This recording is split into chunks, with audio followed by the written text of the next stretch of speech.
뭐 이 땅의 모든 목사님들이 다 그러시겠지만 저도 이제 한 교회를 담임하는 목사로서 늘 우리 성도님들이 주님 안에서 형통의 복을 누리기를 그렇게 바라고 또 그렇게 기도하고 있습니다. 그런데 요즘에는 제가 우리 성도님들이 형통한 삶을 또 복된 삶을 누릴 수 있게 해달라고 기도할 때 곁들여서 이 창세기 49장 22절 방금 읽었던 이 본문 말씀을 이것을 가지고 기도할 때가 많습니다. 요셉은 무성한 가지 곧 샘 곁에 무성한 가지라 그 가지가 담을 넘었도다. 이 말씀은 아버지 야곱이 이제 죽음을 앞두고 있습니다. 그 아버지의 애틋한 마음으로 12 아들들에게 축복의 예언을 하고 있는데요, 그 중에 너무나 사랑했던 이 아들 요셉에게 주었던 그 축복의 내용, 이게 창세기 49장 22절 말씀입니다. 제가 이 말씀을 묵상을 할 때마다 저 역시도요, 제 자녀, 우리 집에서 자라는 자녀들은 물론이고 우리 모든 성도님들 또 성도님들의 자녀까지 참 창세기 49장 22절 오늘 이 본문의 말씀이 그대로 임하고 구현되는 그런 복을 누리면 좋겠다, 그런 생각을 하는데요. 왜 그런 생각을 하는가 하니까 여기 보면은 요셉의 삶이 열매를 많이 맺는 풍성한 삶이라는 거예요. 열매를 많이 맺는 풍성한 삶을 요셉이 살 것이라고 아버지가 참 복을 빌며 예언을 하는데요, 여기에 두 가지 굉장히 중요한 내포되어 있는 메시지가 있습니다. 요셉이 풍성한 열매 맺는 삶을 그렇게 살아가고 있는데 그 열매 맺는 요셉의 삶에 어떤 특징이 있냐 하니까 두 가지 특징이 있는 겁니다. 첫 번째가 샘 곁에 무성한 가지라는 겁니다. 22절을 다시 한번 보십시오. 요셉은 무성한 가지 곧 샘 곁에 무성한 가지라. 이게 어떤 의미를 가지고 있는가 하면은 요셉이 어떻게 이렇게 풍성한 열매를 맺는 삶을 살게 됐나 하니까요, 요셉의 존재 자체가 그의 삶이 그 물의 공급을 많이 받는 그 샘 곁에 있는 나무 같기 때문이라는 겁니다. 이 비슷한 표현이 시편 1편 3절에도 나오지 않습니까? 그는 시냇가에 심은 나무가 철을 따라 열매를 맺으며 그 잎사귀가 마르지 아니한 같으니 그가 하는 모든 일이 다 형통하리로다. 아니, 저 사람은 어떻게 이렇게 형통하지? 그 사람이 똑똑한 게 아니고요, 그는 이 마르지 않는 샘 같은 주님 곁에 그 인생이 둥지를 트고 있기 때문에, 그렇게 뿌리를 내리고 있기 때문에, 그래서 이 요셉의 풍성한 삶의 특징은 샘 곁에 무성한 가지라는 게, 샘 곁에 무성한 가지, 이거는 하나님과의 친밀감, 이걸 표현하는 거거든요. 우리가 하나님 가까이에서 그분의 영향을 받고 사는 샘 곁에 무성한 가지, 이런 복이 저와 여러분 그리고 우리 자녀들에게 있기를 원한다는 것입니다. 예레미야 17장 7절 8절에서도 비슷한 말씀이 나옵니다. 그러나 무릇 여호와를 의지하며 여호와를 의뢰하는 그 사람은 복을 받을 것이라. 그리고 8절이요, 그는 물가에 심어진 나무가 그 뿌리를 강변에 뻗치고 더위가 올지라도 두려워하지 아니하며 그 잎이 청정하며 가무는 해에도 걱정이 없고 결실이 그치지 아니함 같으리라. 여기 이 말씀의 시작이 그러나로 시작하잖아요. 사실은 이 예레미야서 17장은요, 선지자 예레미야가 하나님을 떠나 우상을 섬기던 남유다 백성들의 잘못된 삶을 지적하는 내용이 있습니다. 그 내용을 지적하고는 그러나 무릇 여호와를 의지하고 하나님을 의지하는 그 사람은 물가에 심어진 나무가 그 뿌리가 물가에 뿌리를 내린 것처럼 견고하게 될 것이다, 그런 말씀을 지금 던지고 있거든요. 이 8절을 세 번역으로 제가 다시 읽어드리겠습니다. 그는 물가에 심은 나무와 같아서 뿌리를 개울가로 뻗으니 잎이 언제나 푸르므로 무더위가 닥쳐와도 걱정이 없고 가뭄이 심해도 걱정이 없다. 그 나무는 언제나 열매를 맺는다. 왜 야곱이 그런 풍성한 복을 받아 누렸냐 하니까 야곱의 요셉이요. 요셉의 첫 번째 특징이 샘 곁에 무성한 가지라 그랬거든요. 여러분, 저는 진심으로 여러분이 새해에도 하나님 주시는 은혜 많이 누리게 되시기를 바랍니다. 그러려면은 하나님께 더 가까이 가셔야 돼요. 하나님과의 친밀감. 제가 한 달 전쯤에 이제 지금 우리 대학부 청년부를 섬기는 리더들 다 이제 초대해서 우리 어른들이 정말 융숭하게 식사를 대접하거든요. 제가 그 기분이 좋아진 우리 청년부 리더들을 모아놓고 이런 말을 했습니다. 내년에 우리 교회가 청년부에 많이 투자할 것이다. 예배가 살아날 것이다. 목사님들이 지금 2배 이상 청년교구로 투입이 될 것이다. 그런데 여러분 개개인이 하나님 앞에서 이 하나님과의 친밀감, 그걸 이제 인티머시라는 단어를 제가 좋아하잖아요. 이 하나님과의 인티머시, 친밀감이 회복되지 않고는 교회가 애쓰는 거 아무 소용이 없다. 그래서 리더인 여러분들이 먼저 하나님 앞에서 이 친밀감을 회복을 해야 된다. 그 권면을 제가 했거든요. 그게 바로 야곱이 어떻게 마르지 않는 그런 풍성함을 누릴 수 있었냐 했더니, 이 요셉의 삶의 특징은 샘 곁에 무성한 가지 같은 인생이었다. 그래서 아까 그 9절에서 나왔잖아요. 무더위가 닥쳐도 걱정이 없고 가뭄이 심해도 걱정이 없고 이 나무는 언제나 열매를 맺는다. 저나 여러분이 그렇게 유능하고 잘나고 똑똑해서가 아니라 그는 대신은 하나님과의 인티머시, 친밀감이 회복이 될 때 어떤 상황에서도 열매 맺고 어떤 상황에도 걱정과 두려움이 없는 그런 견고한 신앙의 삶을 살게 될 줄로 믿습니다. 이게 첫 번째 이 요셉의 특징이에요. 샘 곁에 무성한 가지라. 그래서 굉장히 안정적이고 굉장히 든든한 그런 삶을 그가 누렸는데요. 그런가 하면은 이 본문에서 요셉의 삶의 특징이 하나 더 나오는데, 두 번째 특징이 뭐냐? 그 가지가 담을 넘었도다. 22절을 다시 보십시오. 요셉은 무성한 가지, 곧 샘 곁에 무성한 가지라 그 가지가 담을 넘었도다. 이게 저는 진짜 여러분에게 빌어드리고 싶은 복이에요. 저는 여러분의 삶이 참 하나님과 가까이 친밀하게 생활하는 삶이라서 먼저 여러분의 삶이, 여러분 가정의, 여러분의 자녀의 삶이 풍성해질 뿐만 아니라 그 흘려보내주시는 복을 가두어 두는 게 아니라 어떻게 한다고요? 그 가지가 담을 넘었도다예요. 여러분이 요셉을 잘 아시잖아요. 그 어린 시절에 형제들에게 인신매매 당하는 상처가 있고 그 이상한 여자를 만나가지고 말도 안 되는 그런 성추행 미수범으로 그렇게 억울하게 감옥에 들어가는 비참한 삶을 살았지만, 요셉이 그 모든 고난을 잘 이길 수 있었던 것은 요셉의 삶 자체가 샘 곁에 무성한 가지라. 그래서 성경에서 그런 말씀을 하잖아요. 지금 요셉이 감옥 가 있는데 그 감옥에 가 있는 요셉과 하나님이 함께 동행하심으로 감옥 가 있는 요셉의 삶이 형통한 삶이다. 감옥에서 그런 말을 요셉에게 하나님이 하셨다면 동의가 안 됐을 거예요. 아니 무슨 성추행범으로 감옥 가는 이런 복이 어디 있습니까? 이게 무슨 형통입니까? 그런데요, 여러분, 그 악한 여자가 요셉을 그 어처구니 없는 누명을 씌워서 감옥에 보냈기 때문에 그 감옥에서 절대로 요셉이 만날 수 없는 정부 고위 관리를 거기서 만나는 거예요.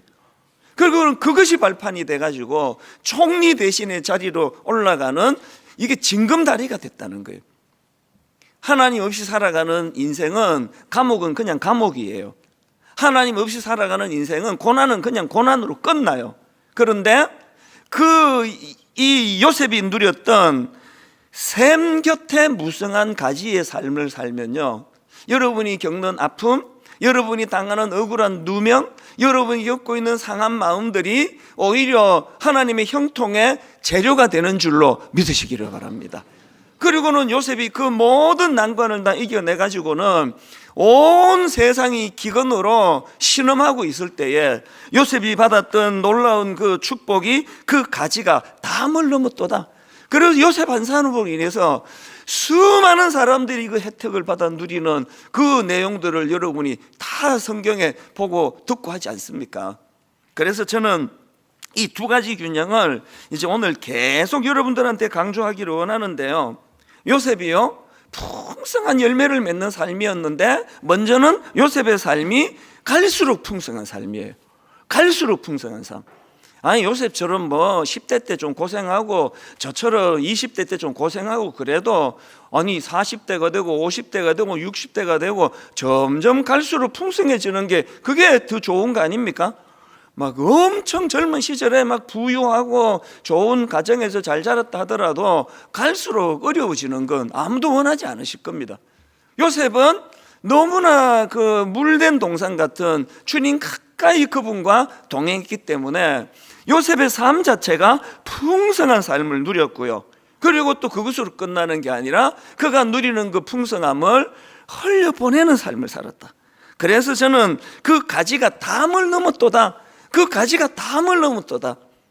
저와 여러분의 인생이, 그리고 분당 우리 교회가 그런 교회 되기를 바랍니다. 지난 22년 동안 상상하기 어려운 하나님의 은혜를 부족한 저와 우리 성도님들에게 이 교회를 통해 넘치도록 흘려 부어주셨다면 우리는 그것을 마음껏 우리가 누릴 뿐만 아니라 우리도 요셉처럼 그 가지가 담을 넘었도다 계속 흘려보내는 이런 일들이 우리 교회 안에서도 일어나야 된다는 것입니다. 그래서 갈수록 풍성한 삶, 그리고 넘쳐 흘려보내는 삶, 이게 제가 오늘 설교 제목으로도 이것을 제가 반영을 했는데요. 그래서 여러분, 우리가 이제 새해를 맞이하면서 이제 두 가지를 우리가 기대해야 돼요. 첫 번째 기대는 이제 이 풍성한 삶입니다. 여러분, 에베소서 3장 20절 21절을 보십시오. 우리 가운데 역사하시는 능력대로 우리가 구하거나 생각하는 모든 것에 더 넘치도록 능히 하실 이에게. 이런 것 좀 경험하십니까? 우리 뭐 하나님께 100을 구하면 하나님은 뭐 10밖에 안 주셔. 뭐 신앙생활 이러면 무슨 재밌냐고요. 저의 신앙이 너무 즐거울 수 있는 것은 이 에베소 3장 20절이 그대로 구현되거든요. 우리 가운데 역사하시는 능력대로 우리가 구하거나 생각하는 모든 것에 더 넘치도록 능히 하실 이에게 교회 안에서와 그리스도 예수 안에서 영광이 대대로 영원 무궁하기를 원하노라. 아멘. 제가요 요즘 너무 기뻐요. 두 단계로 생각하거든요. 개척을 하고 1만 수도 파수 운동이 있기까지 넘치도록 제 생각보다, 제가 기대했던 것보다 말로 다 할 수 없이 부어주셨거든요. 갑자기 옥하는 목사님이 어른 목회도 안 한 저 40살 때 얼굴은 35. 너무 제가 동안이고. 왜 웃으시는데요? 그때는 그랬습니다. 엄청 동안인데다가 또 중고등부만 상대해가지고 철도 없고, 그 40살에 이제 교회를 개척을 시작을 하니까 막 너무 두려운 거예요. 목사님이 10월 말에 이제 내년에 개척해라 그러고 잊혀지지 않는 순간이 있는데요. 그때 이제 사랑의 교회에서 12월 20일 즈음으로 수요 예배 때 성탄절 칸타타 공연을 했어요. 이제 개척을 하려고 생각하니까 뭐 이제 저하고 함께 하기로 한 20-30명 되는 그 성도님들을 제가 마음에 담고 있다 보니까요, 성가대원들이 이제 단에 섰는데 막 거득하게 썼더라고요. 숫자를 셌어요. 또 세 보니까 딱 120명이었어요. 그래서 제가 옆에 있는 그 선배 목사님한테 이렇게 귓속말로, 개척하고 성도님 저 정도만 모여도 소원이 없겠습니다. 그랬더니 그 선배 목사님이 제가 좀 안 됐는지 손을 꽉 잡으면서 할 수 있어, 그렇게 제게 복을 빌어줬거든요.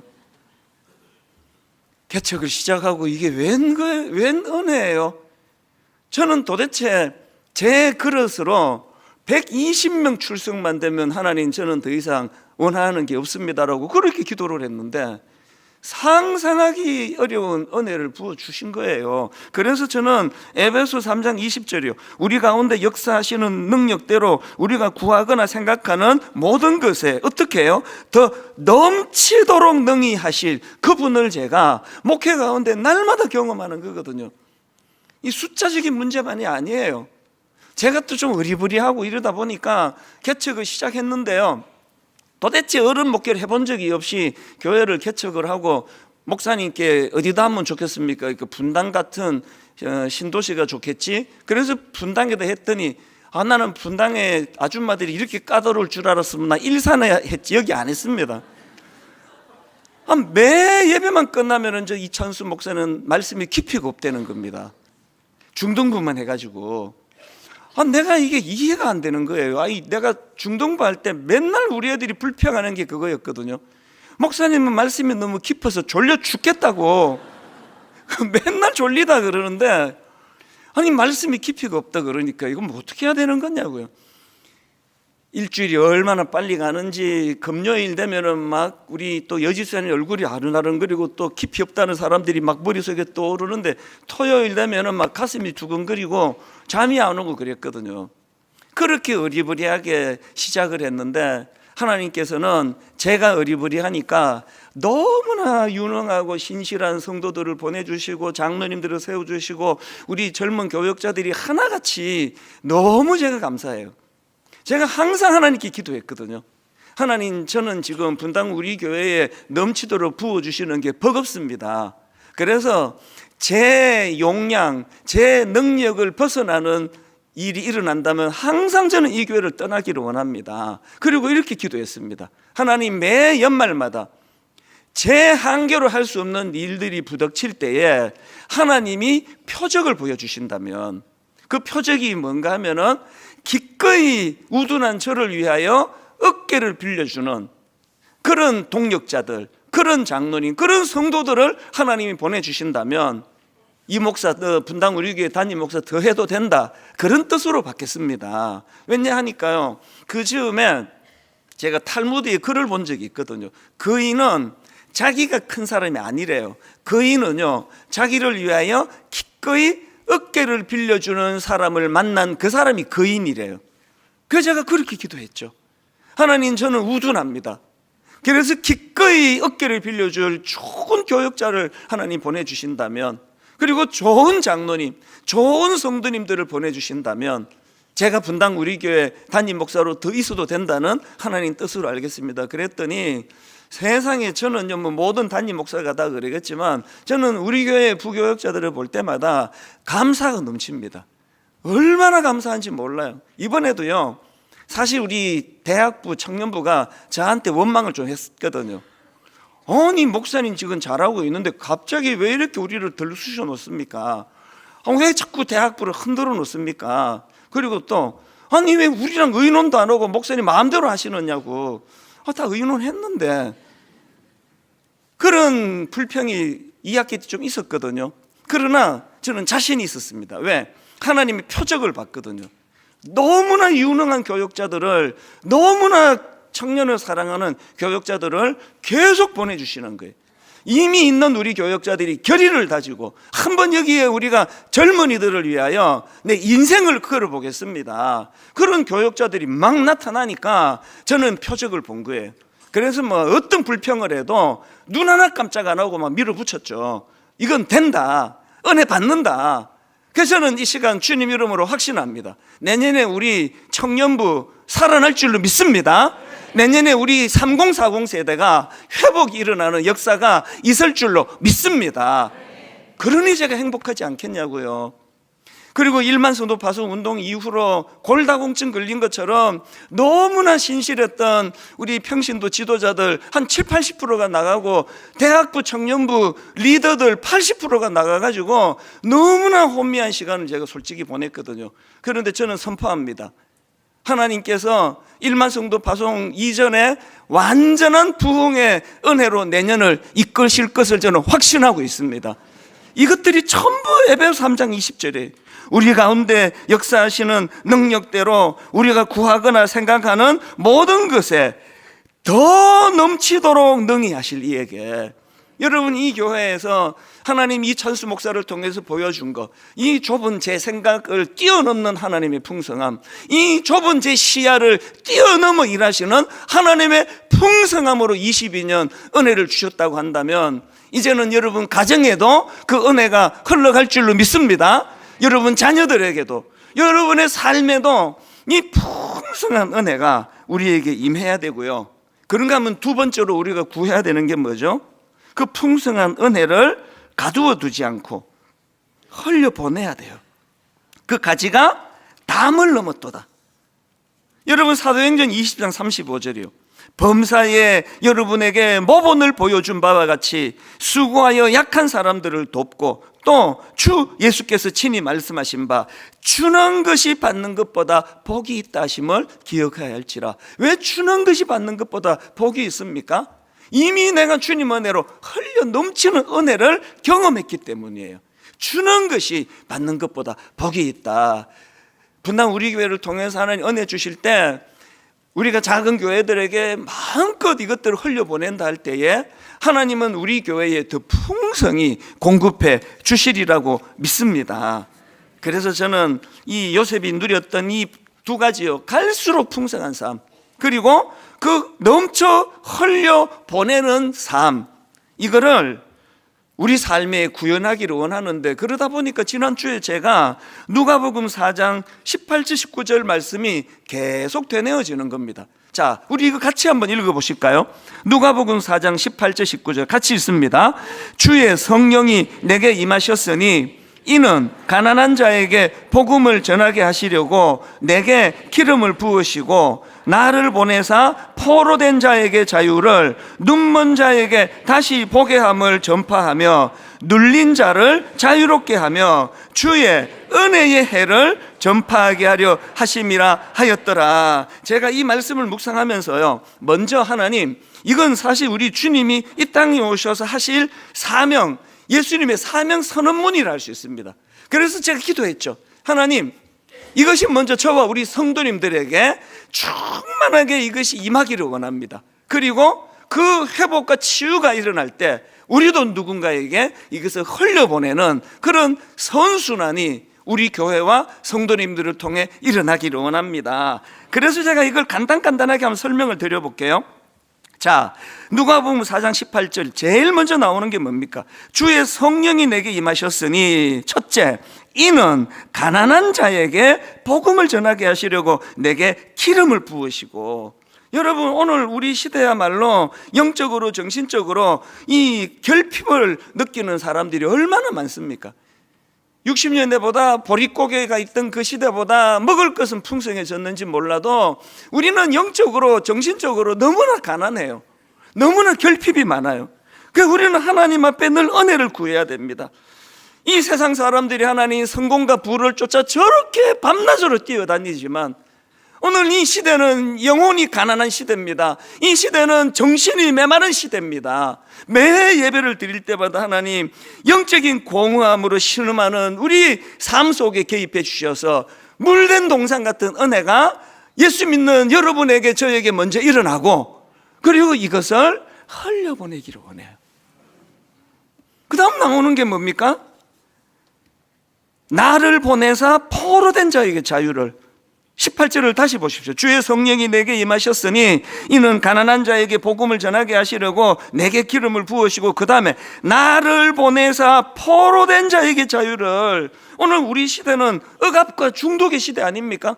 오늘 우리 시대는 보이지 않는 쇠사슬에 묶여 사는 시대예요. 어디에 묶여 있습니까? 스마트폰에게 우리가 묶여 살아요.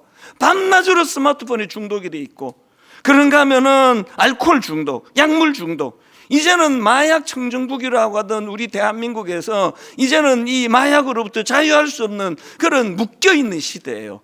오늘 우리 시대에 하나님 매 예배를 드릴 때마다 저에게 아버지 포로된 자에게 자유를, 포로된 자에게 자유를 주시기 위해서 주님이 오셨다는 이 말씀이 예배 가운데 내게 능력이 되기를 원합니다. 그래서 저는 여러분 로마서 8장 1절 2절이요, 우리가 한번 소리내서 선포하기 원합니다. 같이 읽습니다. 그러므로 이제 그리스도 예수 안에 있는 자에게는 결코 정죄함이 없나니 이는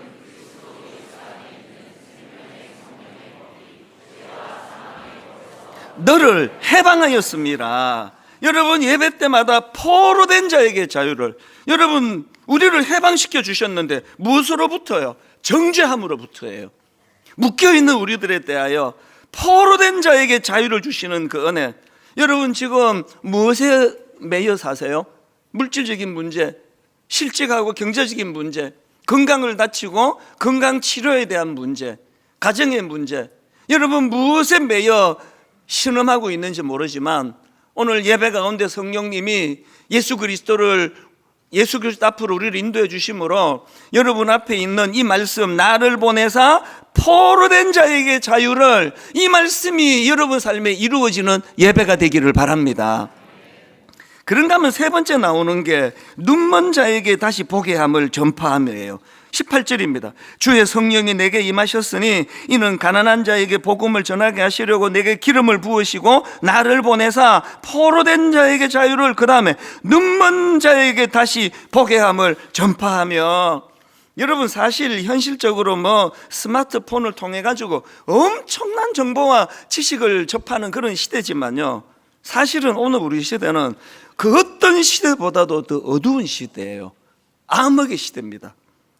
오늘 지금 우리나라에서 일어나고 있는 가슴 아픈 일들을 보십시오. 혼란스럽습니다. 이런 혼란한 시대에 주님께서 진리의 빛을 비춰주신다는 거죠. 요한복음 8장 12절, 예수께서 또 말씀하여 이르시되 나는 세상의 빛이니 나를 따르는 자는 어둠에 다니지 아니하고 생명의 빛을 얻으리라. 예배 가운데 지난 한 주간 엉뚱한 길로 가고 헷갈리고 방황하고 이랬던 모든 성도님들이 예수 그리스도가 비춰주시는 여러분 인생의 아름다운 빛이, 여러분이 다시 원래의 자리로 돌아오는 그런 은혜가 예배 가운데 일어나게 되기를 바랍니다. 마지막 네 번째로는 눌린 자를 자유롭게 하고 해요. 주의 성령이 내게 임하셨으니 이는 가난한 자에게 복음을 전하게 하시려고 내게 기름을 부으시고 나를 보내사 포로된 자에게 자유를, 눈먼 자에게 다시 보게 함을 전파하며 눌린 자를 자유롭게 하며. 주변을 둘러보면은요, 영적으로 눌린 사람이 너무 많아요. 어떨 때는 목사인 저도 눌림을 많이 받아요.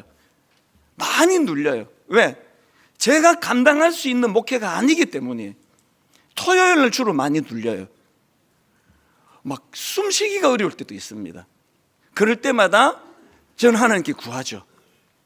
예수 그리스도가 사명 선언문을 통해 주셨던 말씀처럼 아버지, 종이 너무나 무거운 짐을 지고 눌릴 때마다, 이것 때문에 마음에 두려움이 있을 때마다 하나님께서는 요한복음 8장 32절이요. 1절부터 읽어드릴게요. 그러므로 예수께서 자기를 믿는 유대인들에게 이르시되 너희가 내 말에 거하면 참으로 내 제자가 되고 그 다음에 진리를 알지니 진리가 너희를 자유롭게 하리라. 예배를 드리고 나면 그 자유를 저는 하나님이 저에게 주시거든요.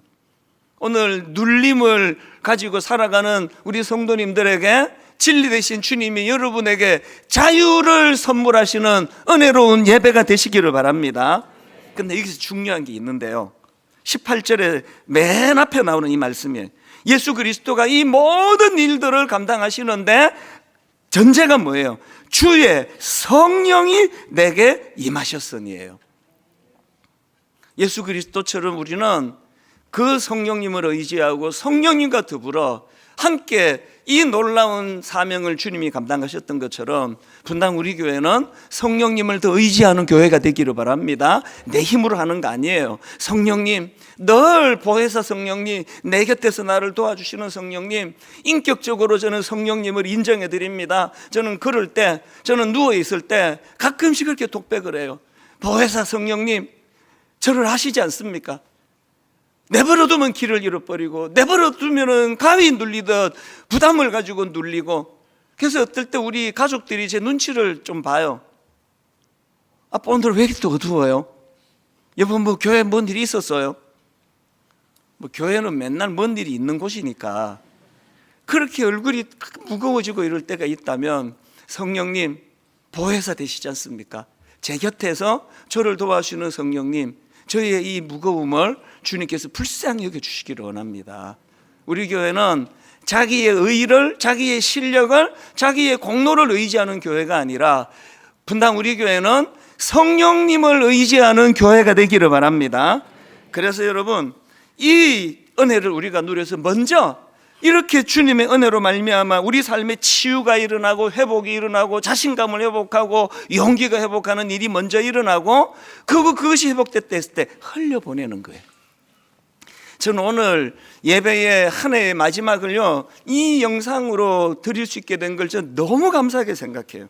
영상을 하나 준비했는데요, 올해부터 우리 교회가 추진하고 있는 꿈 넘어 꿈 프로젝트, 이제 1년에 한 지역씩, 첫 해에 이번에 경상도 지역, 내년에 전라도 지역, 그 다음에 충청도 지역, 강원도 지역, 제주도 지역, 수도권, 이 지역에 있는 미자리 교회를 포함한 작은 교회를 섬기는 프로젝트를 우리 29교회랑 분당 우리 교회가 지금 손을 맞잡고 250억이라는 큰 그 기금을 가지고 이 일을 하는 첫 해였는데요, 여러분 모르실 때 물밑에서 우리 교역자들이 수고를 많이 해줬어요. 뻔질나게 대구를 들락거리고 부산을 들락거리고 이제 내년은 뭐 이제 광주 지역을 또 전주 지역을 또 뻔질나게 들락거리겠죠. 그래서 17교회를 우리가 선정을 했는데요, 그 과정을 담은 영상입니다. 우리 화면으로 같이 영상을 보시고 이제 말씀을 마무리하도록 하겠습니다.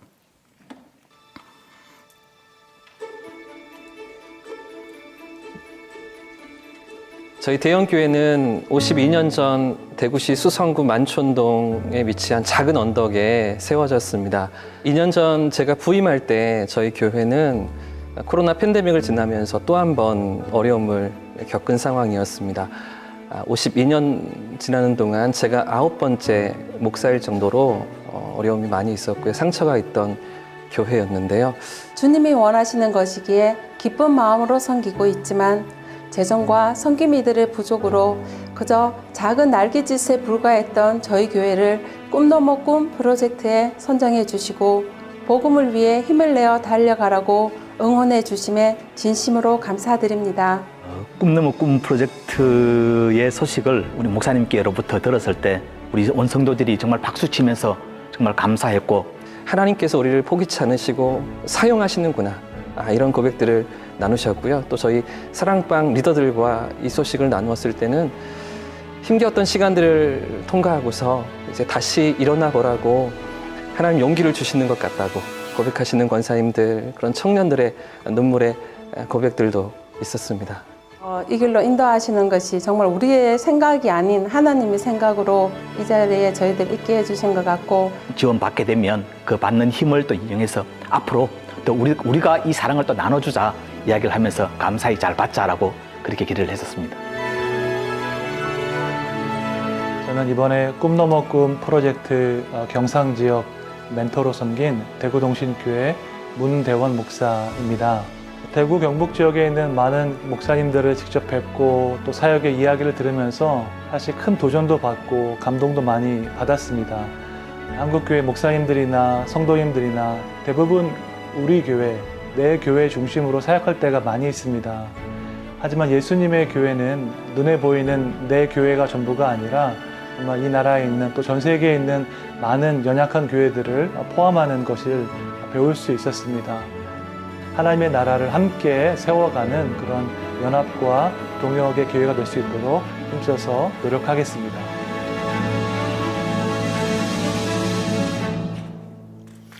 우리 하나님께 모든 영광 또 감사 올려드리기 원합니다. 이제 저는 오늘 이렇게 결론을 맺기 원하는데요, 우리 교회적으로, 여러분 가정적으로, 여러분 개인적으로 내년에는 예전에 없던 하나님의 풍성한 은혜를, 물된 동산 같은 은혜를 누리는 한 해가 되시기를 바랍니다. 그런가 하면 두 번째로, 그것을 요셉이 그랬던 것처럼 그 가지를 담 너머로 뻗어 보내줘서 이제 1만 수도 파수 운동이 내년에는 전라도 지역에서 시작이 되는데요, 너무 가슴이 벅찹니다. 이제 강원도 지역에, 충청도 지역에, 제주도 지역에, 또 이 수도권으로 다시 하나님 이제 미자리 교회를 포함한 작은 교회들이 우리들의 이 작은 섬김을 통해서 막 어떤 목사님이 막 울어요. 그리고 목사님 물질적인 후원도 고맙지만 목회를 좀 가르쳐 주세요. 그래서 또 가서 또 그들과 대화하고 또 조금 아는 지식이지만 그것들을 같이 나눌 때 또 힘이 생기고 용기가 생기는 이런 선순환이 교회적으로도 일어나고 또 가정적으로도 개인적으로 그 여러분의 존재가 너무나 은혜를 많이 누리는 그 은혜를 받는 여러분의 삶이 여러분 주변 사람들에게 선물 같은 존재가 그게 바로 여러분의 풍성한 삶이 될 줄로 믿습니다. 한 해를 총정리하는 찬양으로 은혜라는 찬양입니다. 내가 누려왔던 모든 것들이, 내가 지나왔던 모든 시간이, 내가 걸어왔던 모든 순간이 그거 당연한 거 아닙니다. 올 한 해 은혜입니다. 참 인생 그 올 한 해 가운데 어떨 때는 죽음의 그림자가 드리워진 사망의 엄청난 골짜기를 지날 때도 있었고, 믿었던 어떤 사람이 원수처럼 나를, 다윗이 그 사울에게 그렇게 비참하게 쫓겨다녔던 것처럼 사람으로 받은 상처가 많은 그런 해였는데 너무나 감사하게도 하나님 그럼에도 불구하고 하나님 내 잔이 넘치나이다. 이 은혜를 우리가 고백하고 그렇게 예배를 마무리하도록 하겠습니다. 내가 누려왔던 모든 것, 지난 한 해 참 힘들었습니다. 어떨 때는 잠이 오질 않고 어떨 때는 자다가도 벌떡벌떡 깰 만큼 근심 걱정이 많았던 순간이 있었습니다. 그야말로 죽음의 그림자가 드리워진 골짜기를 지나는 것 같은 아픔과 두려움이 있을 때도 있었습니다. 그런데 하나님, 우리도 다윗의 그 전제처럼 여호와가 나의 목자가 되시기 때문에 그럼에도 불구하고 내게 부족함이 없습니다. 올 한 해 이렇게 고백해 드리는 한 해가 되도록 인도하여 주시옵소서. 맞이하는 새해에는 하나님 정말 주님 물된 동산같이 주님과 더 친밀감을, 주님께 더 가까이 나아가는 한 해가 되도록 도와주시고, 그래서 요셉이 누렸던 그 풍성함을 갈수록 풍성해지는 은혜를 누리게 하시고, 그 주신 은혜를, 그 기쁨을 마음껏 누리고 또 이것을 흘려보내는 한 해가 되게 하여 주시옵소서. 교회적으로, 가정적으로, 우리 개인의 삶에 내가 오늘 이 자리에 있는 것, 분당 우리 교회가 이 자리에 있는 것이 누군가에게는 이것이 선물이 되게 하여 주시옵소서. 많이 흘려보내는 자에게 하나님께서 더 많이 공급해 주시는 줄 믿사오니 이 한 해 그 은혜로 마무리하고 그리고 맞이하는 이 한 해를 이 꿈으로 시작하도록 인도하여 주시옵소서.